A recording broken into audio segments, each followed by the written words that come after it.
Ang sinasabi ng iba, hinahanap niyo daw po ay digmaan. Pero ba't hindi po kayo magkompromiso? Isinusuka ko ang digmaan, Joven. Pero ang kompromiso, wala ba tayong karapatang magbuhay ng malaya? America is destined for better deeds, and who will, what can, set limits to our onward march.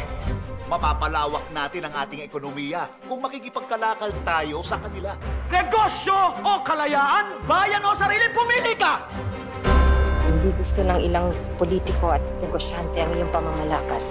Masyado ka daw mayabang. Marahas.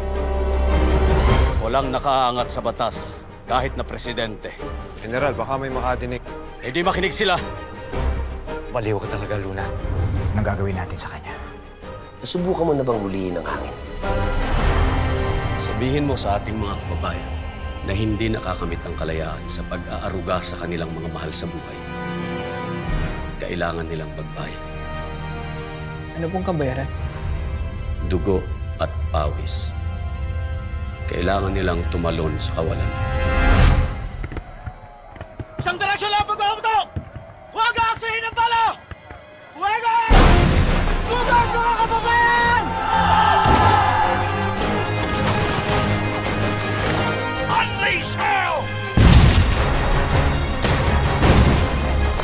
Si Antonio Luna ay malupit, abusado, mayabang. Hindi ho maaaring magkaroon ng gantong gulo sa pagitan ng kapwa Pilipino.